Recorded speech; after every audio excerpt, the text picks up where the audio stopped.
உங்களோட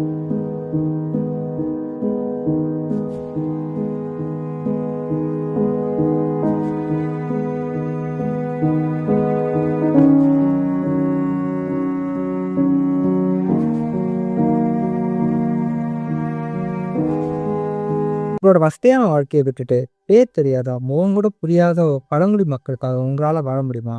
அதுவும் இந்த உலகத்துல ஒதுக்கப்பட்ட ஒரு பழங்குடி மக்களுக்காக உங்க வாழ்க்கையை உங்களால அர்ப்பணிக்க முடியுமா? ரொம்பவே கஷ்டமா இருக்குல்ல. ஆனா அது நிஜத்துல செஞ்சவர் தான் நம்ம ரெவரண்ட் ஜான் ராபர்ட்ஸ். சுவிஸ் நாட்டில் பிறந்த இவர் முதல்ல பஹமாஸ்ல இருக்க தொழுநோய்களுக்காக சேவை செஞ்சார்.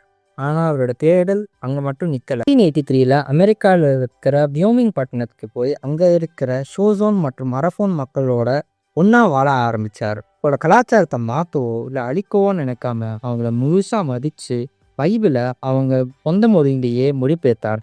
மட்டும் இல்லாமல் பழங்குடி பெண்களோட முன்னேற்றத்துக்காக அங்கேயே ஒரு பள்ளிக்கூடத்திலும் உருவாக்கினார்.